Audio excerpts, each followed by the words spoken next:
ஐந்தரின் உச்சிவேளை பகல் செய்திகளுக்காக ஆர்த்தி ஷமீனா. முதலில் தலைப்புச் செய்திகள். 242 கோடி ரூபாயில் 23 புதிய துணை மின் நிலையங்கள் முதல்வர் ஜெயலலிதா தொடங்கி வைத்தார். குஜராத் முதல்வராக பதவியேற்றார் விஜய் ரூபானி. 24 அமைச்சர்களும் பதவியேற்பு.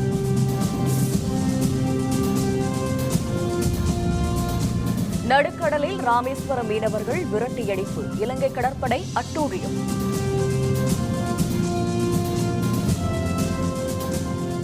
தாக்குதலுக்கு போடோ தீவிரவாதிகளே காரணம். அசாம் முதல்வர் தகவல்.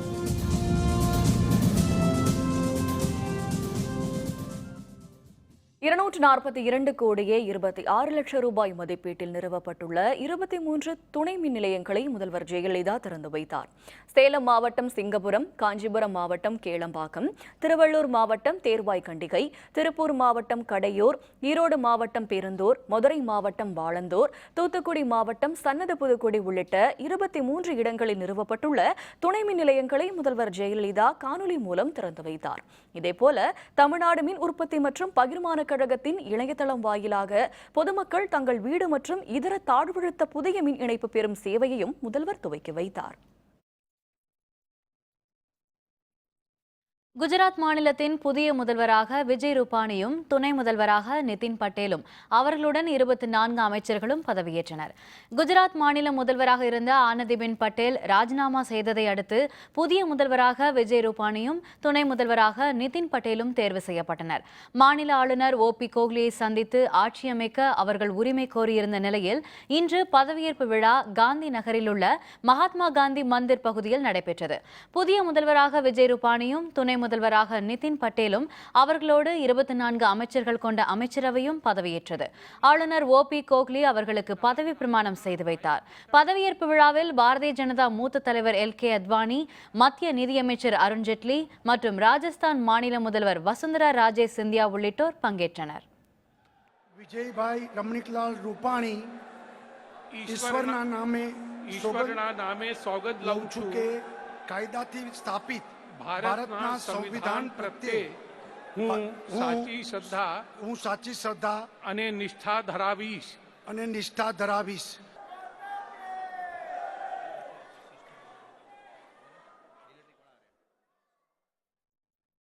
நடுக்கடலில் மீன்பிடித்துக் கொண்டிருந்த ராமேஸ்வரம் மீனவர்களை கற்களை வீசி எறிந்து இலங்கை கடற்படையினர் விரட்டியடித்ததால் மீன்பிடிக்க முடியாமல் வேதனையுடன் கரைக்கு திரும்பினர். ராமநாதபுரம் மாவட்டம் ராமேஸ்வரத்திலிருந்து நேற்று மாலை 100க்கும் அதிகமான படகுகளில் மீனவர்கள் கடலுக்கு மீன்பிடிக்க சென்றனர்.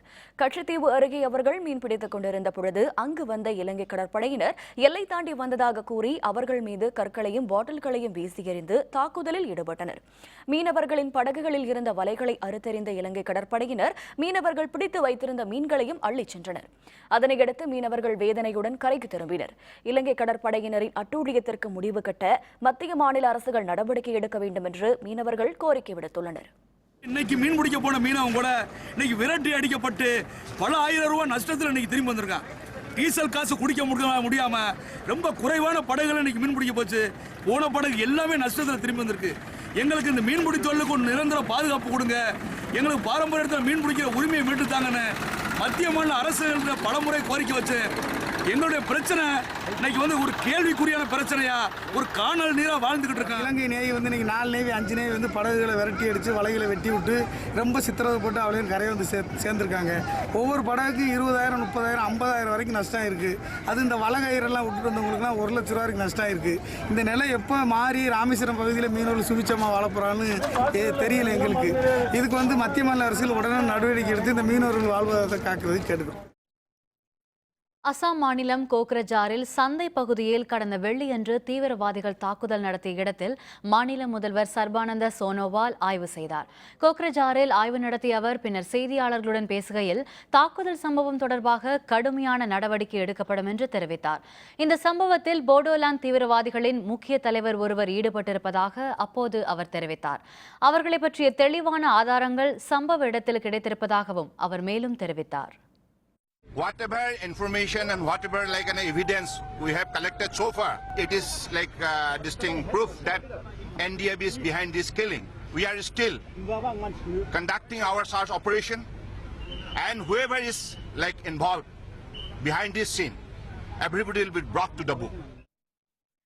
IAS உள்ளிட்ட குடிமைப் பணிகளுக்கான முதல்நிலை தேர்வுகள் இன்று நாடெங்கும் நடைபெறுகின்றன. நாடெங்கும் 10 லட்சத்திற்கும் அதிகமானோர் தேர்வு எழுதும் நிலையில் சென்னையில் உள்ள மையங்களில் நடைபெறும் தேர்வு பற்றிய விரிவான விவரங்களை தருகிறார் நமது செய்தியாளர் விக்னேஷ். மத்திய அரசு பணிகளான IAS, IPS, IFS உள்ளிட்ட குடிமை பணிகளுக்கான முதல்நிலை தேர்வானது இன்று நாடு முழுவதும் நடைபெற்றது. இன்று காலை தொடங்கிய இந்த தேர்வில் மொத்தம் 10 லட்சத்திற்கும் அதிகமானோர் இந்த தேர்வை எழுதினர். இதிலும் குறிப்பாக இன்று காலை நடைபெற்ற தேர்வானது ஜெனரல் ஸ்டடீஸ் என்று சொல்லக்கூடிய பொது அறிவியலுக்கு உண்டான கேள்விகள் இடம்பெற்றிருப்பதாகவும் பிற்பகலில் CSAT என்று சொல்லக்கூடிய தேர்வு நடைபெற உள்ளதாகவும் குறிப்பிடப்பட்டிருக்கிறது. இதற்கான அனைத்து வசதிகளும் செய்யப்பட்டிருந்தது. தமிழகத்தில் மட்டும் சுமார் 40,000த்திற்கும் அதிகமானோர் இந்த தேர்வை எழுதினர். இதில் அவர்கள் தேர்வு எழுதுவதற்கு ஏதுவாக 4 மண்டலங்களாக பிரிக்கப்பட்டு சென்னை, கோவை, மதுரை, திருச்சி ஆகிய 4 இடங்கள் தேர்வு செய்யப்பட்டு அந்தந்த மண்டலங்களில் தேர்வு மையங்கள் ஏற்படுத்தப்பட்டிருந்தன. சென்னையில் மட்டும் சுமார் 94 தேர்வு மையங்கள் ஏற்படுத்தப்பட்டு அங்கு பல்வேறு வசதிகள் செய்யப்பட்டிருந்தது. காலை 9:30 மணிக்கு தொடங்கிய அந்த ஜெனரல் ஸ்டடீஸ் என்று சொல்லக்கூடிய அந்த தேர்வானது 11:30 மணி வரை நடைபெற்றது. இந்த தேர்வு மிகவும் எளிமையாக இருந்ததாக தேர்வு எழுதியவர்கள் தெரிவித்திருந்தனர். கொஷின் பேப்பர் டஃப் அந்த மாதிரிலாம் கிடையாது, ரொம்ப ஈஸியாக இருந்தது. லாஸ்ட் இயர் கொஷின் பேப்பர் பார்த்திங்கன்னா நிறைய பேராகிராஃப்ஸாக இருந்தது கொஷின்ஸ். இந்த வருஷம் கொஷின் பேப்பரில் நிறைய பேராகிராஃப்ஸே கிடையாது. ஒன் லைனாகவே நிறைய கொஷின்ஸ் இருந்தது. டேர்ம்ஸ் எக்ஸ்ப்ளனேஷன்றதால 2 லைன்ஸில் கொடுத்து முடிச்சிட்டாங்க. ஸோ நிறைய கன்ஃபியூஸ் பண்ணணும், டைம் வேஸ்ட் பண்ணணும், அந்த மாதிரி கொஷின்ஸ் இந்த வாட்டி கேட்கல. ஒரு 70% எக்ஸ்பெக்ட் பண்ண கொஷின்ஸ் வந்திருந்தது. கரண்ட் அஃபேர்ஸ் ஓரியன்டாக நிறைய கேட்டிருந்தாங்க. அதெல்லாமே எக்ஸ்பெக்ட் பண்ணதான். கவர்மெண்ட்ஸோட ஸ்கீம்ஸ் பிளான்ஸ் பற்றி நிறைய கேட்டிருந்தாங்க, எக்ஸ்பெக்ட் பண்ணதான். நார்மலாக கேட்குற கன்வென்ஷனல் ஏரியாவிலேருந்து அவ்வளோவா கொஷின் வரல. இந்த முறை கரண்ட் அஃபேர்ஸாக நிறைய கேட்டிருந்தாங்க. ரொம்ப டஃப்னு சொல்ல முடியாது, மாடரேட்டாக இருந்தது. பிற்பகலில் CSAT என்று சொல்லக்கூடிய அந்த தேர்வும் நடைபெற இருக்கிறது. இது முடிந்த பின்னர் வருகிற டிசம்பர் மாதம் இந்த பணிகளுக்கான மெயின் தேர்வு என்று சொல்லக்கூடிய அந்த தேர்வும் நடைபெற உள்ளது குறிப்பிடத்தக்கது. வேந்தர் செய்திகளுக்காக சென்னையிலிருந்து ஒளிப்பதிவாளர் கார்த்திக்குடன் எஸ் விக்னேஷ்.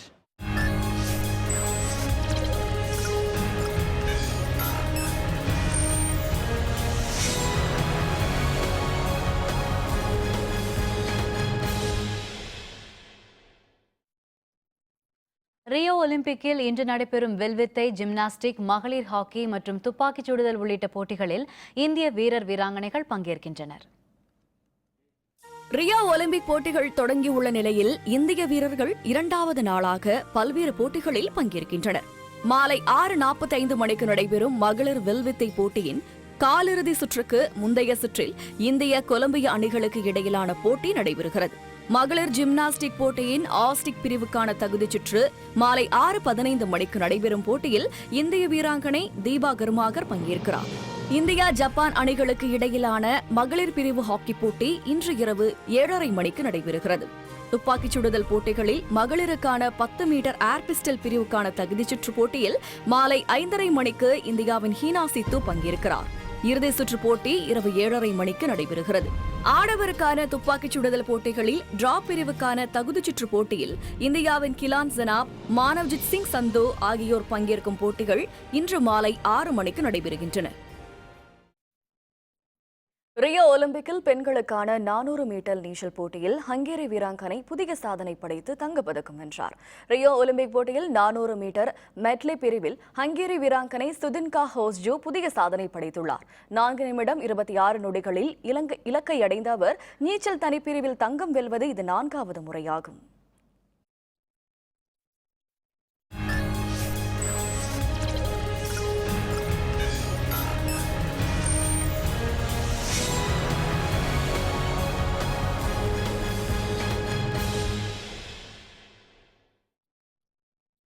மும்பை அருகே பிவாண்டி பகுதியில் 2 மாடி கட்டடம் ஒன்று இடிந்து விழுந்த விபத்தில் 2 பேர் பலியாகியுள்ளனர்.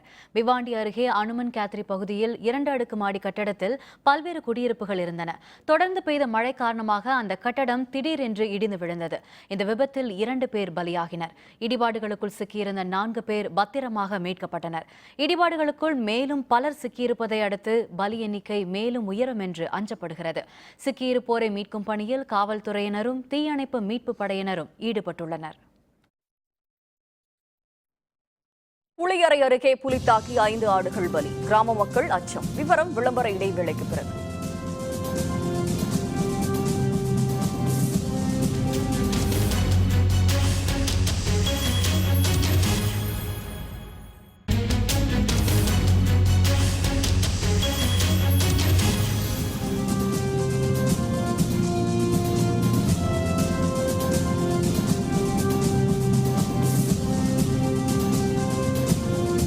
செய்திகள் தொடர்கின்றன. திருநெல்வேலி மாவட்டம் புளியரை அருகே புலி தாக்கி 5 ஆடுகள் பலியான சம்பவத்தால் கிராம மக்கள் அச்சத்தில் ஆழ்ந்துள்ளனர். திருநெல்வேலி மாவட்டத்தில் மேற்கு தொடர்ச்சி மலை அடிவார பகுதி கிராமங்களில் அவ்வப்பொழுது வனவிலங்குகள் புகுந்து மக்களை அச்சுறுத்தி வருகின்றன.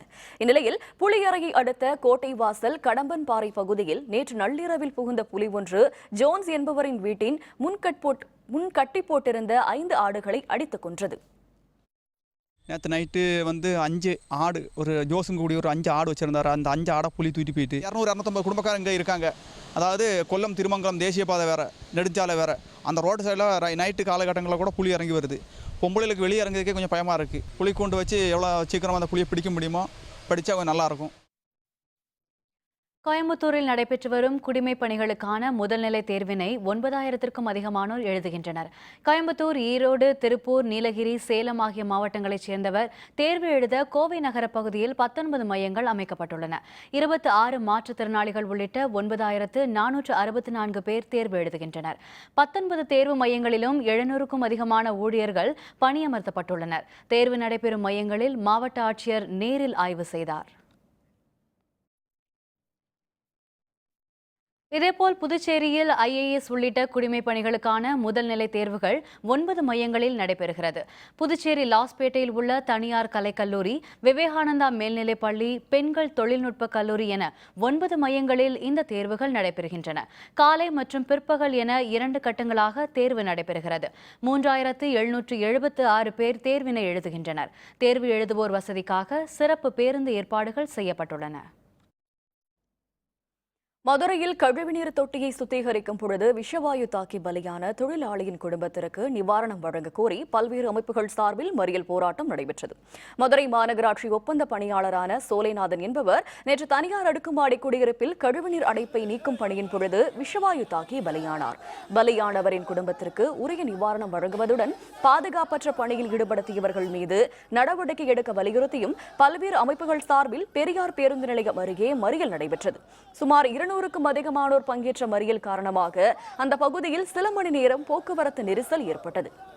சோலைநாதன் என்பவர் துப்புரவு பணியில் ஈடுபட்டுக் கொண்டிருந்திருக்கிறார். விஷவாயு தாக்கி இறந்து விட்டார். இது போன்ற போக்கு நாடு முழுவதும் நடந்து கொண்டிருக்கிறது. அந்த குடும்பத்திற்கு அரசு உச்சநீதிமன்ற தீர்ப்பின்படி 10 லட்சம் ரூபாய் நிதியை உடனே வழங்க வேண்டும். போதிய வருமானம் கிடைக்காததால் மூங்கில் கூடை முடையும் தொழிலாளர்கள் மாற்றுத் தொழிலுக்கு சென்றுவிட்டதால் கூடை முடையும் தொழில் முடங்கியுள்ளது. பிளாஸ்டிக் கூடைகளின் வரவால் மூங்கில் கூடைகளுக்கான தேவை தற்போது குறைந்து வருகிறது. நாட்டுக்கோழி வளர்ப்பு, காய்கனிகள் பாதுகாப்பாக எடுத்துச் செல்வது உள்ளிட்ட சில பயன்பாட்டிற்கு மட்டுமே மூங்கில் கூடைகள் வாங்கப்படுவதால் அதன் விற்பனையும் தற்போது குறைந்து வருகிறது. மூங்கில் கூடைகளின் தேவையும் உற்பத்தியும் கணிசமாக குறைந்துள்ளதால் கூடை முடையும் தொழிலில் ஈடுபட்ட தொழிலாளர்கள் மாற்றுத் தொழிலுக்கு செல்ல ஆரம்பித்துவிட்டனர். அதனால் பாரம்பரியமிக்க கூடை முடையும் தொழில் முடங்கி போயுள்ளது. மூங்கி கூடைன்னா கோழி கமுக்கிறதுக்கு காத்தோட்டமாகவும் ஸ்ட்ராங்காகவும் இருக்கும். அதுலேயும் இது பேப்பர்லாம் போட்டு வெந்தயம் போட்டு ஆட்டி கூடையை வலிச்சிட்டாங்கன்னா இன்னும் ரொம்ப ஸ்ட்ராங்காக இருக்கும். பிளாஸ்டிக் கூடை வெயிலில் பட்டால் வரும். அது இல்லாமல் ஹீட்டு அதிகமாக அடிக்கும்ல. மூங்கி கூடை அவ்வளோ ஹீட்டு உள்ளே பாதிக்காது. அதனால் இந்த கூடை விருப்பப்பட்டு வாங்குறது. இந்த கூடை பெண்ணாடத்துலேருந்து வாங்கிட்டு வராங்க. கேரளாவிலேருந்து ஓட வருது. அங்கேருந்து வாங்கி அதை பிண்டி இங்கே சந்தையில் விற்கிறோம். சந்தையில் விற்கும்போது என்னென்னா பிளாஸ்டிக் வந்ததுலேருந்து கூட வியாபாரம் ரொம்ப மெலிஞ்சு போச்சு. அதனால் வியாபாரம் ரொம்ப பாதிக்குது. அது சரியானபடிக்கு வருமானம் கிடையாது இந்த பிளாஸ்டிக் வந்ததுலேருந்து. விழுப்புரம் அருகே அடுத்தடுத்த வீடுகளில் புகுந்து 10 லட்சம் ரூபாய் மதிப்பிலான தங்கம் மற்றும் வெள்ளி நகைகளை திருடர்கள் அள்ளி சென்றனர். விழுப்புரம் அருகே உள்ள சிறுவள்ளிக்குப்பம் கிராமத்தைச் சேர்ந்த விவசாயி ரமேஷ் மற்றும் ஓய்வு பெற்ற ஆசிரியர் தேவராஜ் ஆகியோர் வீட்டிற்குள் புகுந்த சிலர் பீரோவில் வைக்கப்பட்டிருந்த தங்கம் மற்றும் வெள்ளி நகைகள் அள்ளி சென்றனர். மேலும் தேவராஜின் மருமகள் வான்மதி அணிந்திருந்த தங்க தாலியையும் அவர்கள் அறுத்து சென்றனர். மொத்தம் 10 லட்சம் ரூபாய் மதிப்பிலான பொருட்கள் திருடப்பட்டுள்ளன. இதனிடையே கடந்த 20 நாட்களுக்கு முன்பு இதே பகுதியில் நடைபெற்ற திருட்டு சம்பவம் பற்றி உரிய விசாரணை நடத்தப்படவில்லை என மக்கள் குற்றம் சாட்டுகின்றனர். திருட தாப்பால எப்படி கீழே ஏதோ ஆணி வச்சு நீக்கி 2 பீரோ இருக்கு, 2 பீரோவும் திறந்துருக்கான். எங்களுக்கு தெரியல. ஆனால் லாஸ்ட்டாக தாலி செயினை இழுக்கக்குள்ளதான் எனக்கு நான் பிடிச்சிட்டேன். அவன் இழுக்கும் போது நல்லா வேகமாக இழுத்தான். தூங்கி ஏந்து கத்துறப்பதான் எங்கள் வீட்டுக்கார அப்போ கூட திருடனை பார்க்கல. அவன் வெளியில் ஓட்டான். வீடு தாப்பாலாம் உடச்சி உள்ளே போய் பீரோலாம் திறந்து காசு நகை பணம்லாம் அள்ளிட்டு போயிட்டாங்க. எங்களுக்கு இங்கேருந்து தகவல் வந்தது, இந்தமாரி இங்கே திருடிட்டாங்களே அப்படின்னு சொல்லிட்டு. அங்கேருந்து எல்லாம் இங்கே வந்தோம். எல்லாம் அங்கே திருடின மாதிரியே தான் இங்கேயும் அதே பூசி தான் ஆலை மாதிரி உடச்சிருக்குது. பின்னாடி அந்த டோர்லாம் ஓப்பன் பண்ணியிருக்குது. இந்த காவல்துறை வந்து இது வந்து சரியான நடவடிக்கை எடுக்கணும். திருச்சி திருவெரும்பூர் அருகே தேவாலயத்தின் உண்டியலை உடைத்து பணத்தை திருடிச் சென்றவர்களை காவல்துறையினர் தேடி வருகின்றனர். இன்று காலை திருப்பலிக்காக தேவாலயத்திற்கு வந்தவர்கள் உண்டியல் உடைக்கப்பட்டிருப்பது கண்டு அதிர்ச்சியடைந்தனர். கோவிலில் வைக்கப்பட்டிருந்த ஒலிபெருக்கி சாதனங்களையும் தேவாலயம் அருகே நிறுத்தப்பட்டிருந்த இருசக்கர வாகனத்தையும் அடையாளம் தெரியாத சிலர் திருடிச் சென்றது தெரியவந்தது. இது தொடர்பாக வழக்கு பதிந்த திருவெரும்பூர் காவல் நிலைய காவல்துறையினர் திருடர்களை தேடி வருகின்றனர். தமிழகத்தில் உள்ள பள்ளி கல்லூரிகளில் வர்மக்கலை பற்றிய வகுப்புகள் நடத்தப்பட வேண்டும் என்று பாரம்பரிய வர்மசித்த ஆசான்கள் கூட்டமைப்பு கோரிக்கை விடுத்துள்ளது. பட்டதாரி வைத்தியர்கள், வர்ம ஆசான்கள், சித்த மருத்துவர்களின் தென் இந்திய அளவிலான மாநாடு கன்னியாகுமரியில் இன்று நடைபெற்றது. இதில் வர்மக்கலை குறித்த செயல்முறை விளக்கங்கள் செய்து காண்பிக்கப்பட்டது. அழிந்து வரும் பாரம்பரிய மூலிகைகளை பாதுகாத்து அனைத்து கிராமங்களிலும் வர்ம மருத்துவமனைகள் அமைக்க வேண்டும் என்று கூட்டத்தில் வலியுறுத்தப்பட்டது. இதன் மூலம் குறைந்த செலவில் ஏழைகள் சிறப்பான சிகிச்சை பெற முடியும் என்றும் வர்ம ஆசான்கள் குறிப்பிட்டனர். இந்த கூட்டமைப்பானது சாதாரணப்பட்ட மனிதர்களுக்கு இந்த வர்ம மருத்துவத்தின் மகிமையை எடுத்து சொல்வதற்காக லட்ச ரூபாய்களுக்கு மேலேயே சரியாகிறது விலை வருகிறது. ஆனால் வர்ம மருத்துவத்தில் அரசாங்கம் உகந்தது என்றால் எங்களுக்கு கொடுக்க வேண்டிய சிறு சிறு மருந்துகளை அளித்தார்கள் என்றால் இலகுவான முறையில் வர்ம மருத்துவத்தில் அதை மக்களுக்கு எடுத்து சொல்ல முடியும். நாகர்கோவிலை அடுத்த வடசேரி கிருஷ்ணன் கோவிலில் நடைபெற்ற ஆடிப்புற திருவிழாவில் திரளான ஆதி பராசக்தி பக்தர்கள் கலந்து கொண்டு வழிபட்டனர். கன்னியாகுமரி மாவட்டம் நாகர்கோவிலை அடுத்த வடசேரி கிருஷ்ணன் கோவிலில் ஆதி பராசக்தி பீடம் அமைந்துள்ளது. இந்த நிலையில் 4000க்கும் அதிகமான பக்தர்கள் செவ்வாடை அணிந்து ஊர்வலமாக வந்து ஆதி பராசக்தி பீடத்தை வந்தடைந்தனர். சிறப்பு அபிஷேகங்களுக்கு பின்னர் 108 மந்திரங்களுடன் சக்தி கவசம், சக்தி வழிபாடு ஆகியவற்றில் பக்தர்கள் ஈடுபட்டனர்.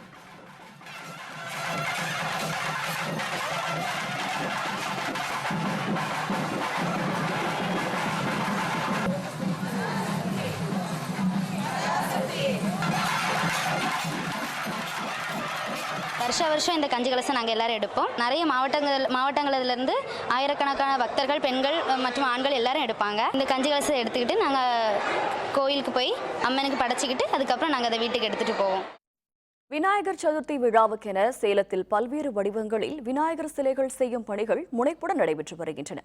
சிலைகளை வாங்குவதற்கு பல்வேறு பகுதிகளில் இருந்தும் பக்தர்களின் வருகை அதிகரித்து உள்ள அதே நேரம் சிலைகள் தயாரிப்புக்கு என கடன் வழங்குவதில் வங்கிகள் தேவையற்ற கெடிபிடிகளை காட்டுவதை நிறுத்த வேண்டும் என்று சிலை செய்வோர் கோரிக்கை விடுக்கின்றனர். இதுபற்றி இன்றைய வேந்தர் சிறப்பு செய்திகள். விநாயகர் சதுர்த்தி பண்டிகை உலகம் முழுவதும் இந்துக்களால் மிகுந்த விமரிசையாக கொண்டாடப்படுவது வழக்கம். வட மாநிலங்களில் 10 நாட்கள் கொண்டாடப்படும் நிலையில் தமிழகத்தில் 3 நாட்கள் கொண்டாடப்படுகிறது. விநாயகர் சதுர்த்தி பண்டிகையின் போது கோவில்கள் மற்றும் தெருக்களில் மட்டுமல்லாது வீடுகளிலும் பல்வேறு வடிவங்களிலான விநாயகர் சிலைகளை வைத்து வழிபடுவது வழக்கமாகும். பாகுபலி, பரத விநாயகர் என ஆண்டுக்கு ஆண்டு புது புது வடிவங்களில் விநாயகர் சிலைகளை வாங்குவதில் பக்தர்கள் மிகுந்த ஆர்வம் காட்டுவர். இந்த நிலையில் சேலம் மாவட்டம் முத்துநாயக்கன்பட்டி பகுதியில் விநாயகர் சிலைகளை செய்வதில் மிகுந்த முனைப்புடன் ஈடுபட்டு வருகின்றனர். அவர்களிடம் சிலைகளை வாங்க தமிழகத்தின் பல்வேறு பகுதிகளிலிருந்தும் திரளானோர் வந்து செல்கின்றனர். இங்கே வந்து 6 வருஷமாக சிலை எடுக்கிறோம். வருஷம் வரதோட இந்த வருஷம் சிலை கொஞ்சம் டிஃப்ரென்ஸாக நிறையா வந்திருக்கு, வெரைட்டி நிறையா வந்திருக்கு. சிலை மேக்கிங் பார்த்திங்கன்னா இது கிழங்கு மாவில் செய்கிறாங்க. அதனால் வந்து சுற்றுச்சூழல் வந்து பாதிப்படைகிறதுல நாங்கள் தண்ணியில் கரைக்கும் போது ஈஸியாக கரைஞ்சிருது. இந்த கலர்லாம் அவ்வளோ இது இல்லை, அதனால் நல்லா இருக்குங்க. போன வருஷத்தோட இந்த வருஷம் ரேட்டு கொஞ்சம் கூடுதலுங்க, அதனால் இருந்தாலும் பரவாயில்ல. எல்லாம் வந்து டிசைன் நல்லா இருக்குது, பெயிண்ட்டு நல்லா இருக்குது, தண்ணியில் கரைச்சாலும் ஈஸியாக கரைஞ்சிருது. அதனால் வந்து இங்கே வருஷம் 10 வருஷமாக எடுத்துக்கிட்டு இருக்கிறாங்க. அதனால் இந்த வருஷம் வந்து பார்க்கலான்ட்டு வந்திருக்கோம். இந்த ஆண்டுக்கான புதுவரவாக பாகுபலி கணபதி, பஞ்சமுக கணபதி, மகாவிஷ்ணு கணபதி மற்றும் பரத கணபதி என பல்வேறு வடிவங்களில் 5000க்கும் அதிகமான சிலைகள் தயார் செய்யப்பட்டுள்ளன. மாசு கட்டுப்பாட்டு வாரியம் அறிவித்தவாறு நீர்நிலைகள் மாசுபடாதவாறு எளிதில் கரையக்கூடிய காகிதக்கூழ் மற்றும் கிழங்கு மாவுகளால் சிலைகள் செய்யப்படுவதாக தயாரிப்பாளர்கள் தெரிவிக்கின்றனர். போன வருஷத்தை விட இந்த வருஷம் புதுமையான வடிவங்களை விநாயகர் அமைச்சிருக்கிறோம். லால்பத் மகாராஜா, சித்திபுத்தி, பாகுபலி விநாயகர், மகாவிஷ்ணு விநாயகர், கல்யாண விநாயகர், இது மாதிரி புதுமையான வடிவங்களை இந்த வருஷம் அமைச்சிருக்கிறோம். நாகரிக காலத்துக்காக நாங்கள் கொஞ்சம் பேப்பர் கூழ் மற்றும் கிழங்கு மாவுனால 15 அடி வரைக்கும் விநாயகர் சிலை செஞ்சுட்ருக்கோம். 6 அடியிலேருந்து 15 அடி வரைக்கும் விநாயகர் செஞ்சுட்ருக்கிறோம். இந்த தொழிலை மட்டுமே நம்பியிருப்பதால் பல்வேறு சிக்கல்களை சந்திக்க வேண்டியிருப்பதாகவும், வங்கிகளுக்கு கடன் பெறச் சென்றால் தேவையற்ற அலைக்கழிப்பு செய்வதாகவும் அவர்கள் வேதனை தெரிவிக்கின்றனர். அந்த பேங்க்கில் லோன் நாங்கள் அப்ளை பண்ணும்போது எங்களை ரொம்ப அலக்கழிக்கிறாங்க. அவங்க வந்து எங்களுக்கு கொஞ்சம் மானியம் பேங்க்கில் கொடுத்தாங்கன்னா, இந்த மாதிரி லோன் ஏற்பாடு பண்ணி கொடுத்தாங்கன்னா எங்களுக்கு கொஞ்சம் சௌரியமாக இருக்கும். ஒரு 20 இளைஞர்களுக்கு வேலை வாய்ப்பு ஏற்படுத்தி கொடுத்த மாதிரி இருக்குன்னு நாங்கள் கவர்மெண்ட்டுக்கு நாங்கள் ஒரு கோரிக்கையை வச்சுக்கிறோங்க. பிளாஸ்டர் ஆஃப் பாரிஸ் மூலம் தயாராகும் சிலைகள் குறைந்த விலைக்கு விற்பனை செய்யப்படுவதால் தங்களது தரமான தயாரிப்புகள் விலை போகாமல் தேங்குவதாகவும் தயாரிப்பாளர்கள் மேலும் கூறுகின்றனர். இந்த இடையூறுகளை களைந்து சிலை தயாரிப்புக்கு தமிழக அரசு, மாசு கட்டுப்பாட்டு வாரியம் மற்றும் வங்கிகள் ஆதரவு தெரிவிக்க வேண்டும் என்று அவர்கள் கோரிக்கை விடுக்கின்றனர். நிறைவேறுமா கோரிக்கை? காத்திருக்கிறோம் நாமும் அவர்களோடு. சேலத்திலிருந்து வேந்தர் செய்திகளுக்காக செய்தியாளர் TS நடராஜன். தீவிரவாதிகளின் புகலிடங்களை அழிக்க வேண்டும், பாகிஸ்தானுக்கு அமெரிக்கா எச்சரிக்கை. விவரம் விளம்பர இடைவேளைக்கு பிறகு.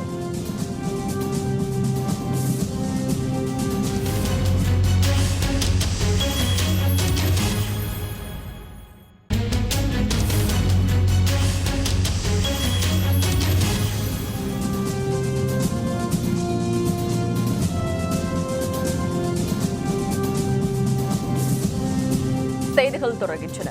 இனி அயலக செய்திகள்.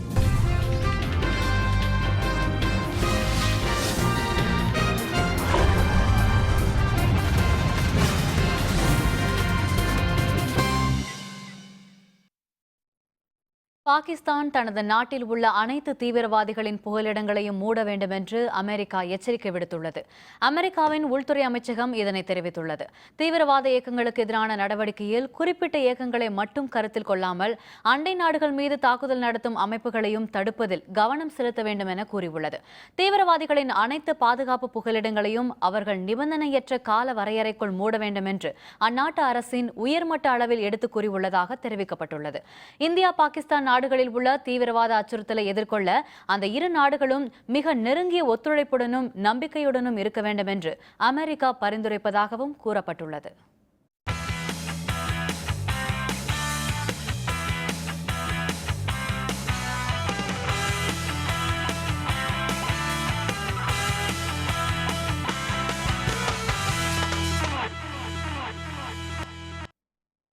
தமிழ்நாடு விளையாட்டு மேம்பாட்டு ஆணையத்தின் சார்பில் திருச்சியில் தொடங்கிய மாநில அளவிலான ஹாக்கி போட்டிகளில் 16 அணிகளைச் சேர்ந்த வீரர் வீராங்கனைகள் பங்கேற்றுள்ளனர். திருச்சி அண்ணா விளையாட்டு அரங்கத்தின் செயற்கை இழை ஆடுகளத்தில் நடைபெறும் இந்த போட்டிகளில் மண்டல அளவில் வெற்றி பெற்ற அணிகள் பங்கேற்கின்றன. நாக் அவுட் மற்றும் லீக் முறையில் நடத்தப்படும் போட்டிகளில் ஆடவர் மற்றும் மகளிர் பிரிவில் சென்னை, கோயம்புத்தூர், மதுரை மற்றும் திருச்சி மண்டலங்களில் வெற்றி பெற்ற அணிகள் பங்கேற்கின்றன. இன்று தொடங்கி வரும் 8ஆம் தேதி வரை போட்டிகள் நடைபெறும் நிலையில் முதல் போட்டியில் திருச்சி விளையாட்டு மேம்பாட்டு அணி கோயம்புத்தூர் அணியை 3-1 என்ற கோல் கணக்கில் வென்றது. மேலும் இரு போட்டிகளில் சென்னை மற்றும் திருநெல்வேலி அணிகள் வெற்றி பெற்றுள்ளன.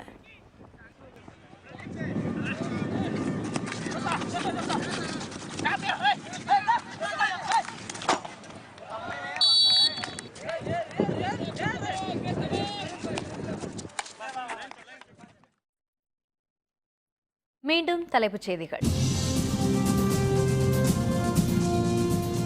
242 கோடி ரூபாயில் 23 புதிய துணை மின் நிலையங்கள் முதல்வர் ஜெயலலிதா தொடக்கி வைத்தார். குஜராத் முதல்வராக பதவியேற்றார் விஜய் ரூபானி. 24 அமைச்சர்களும் பதவியேற்பு.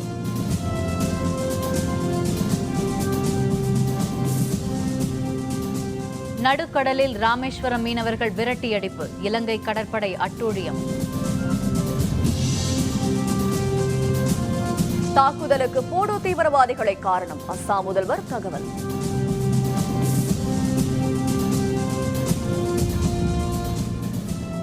இத்துடன் வேந்தரின் உச்சிவேளை பகல் செய்திகள் நிறைவடைந்தன. மீண்டும் மாலை 6 மணிக்கு வேந்தரின் அந்தி மாலை குறுஞ்செய்திகளில் சந்திப்போம். வணக்கம்.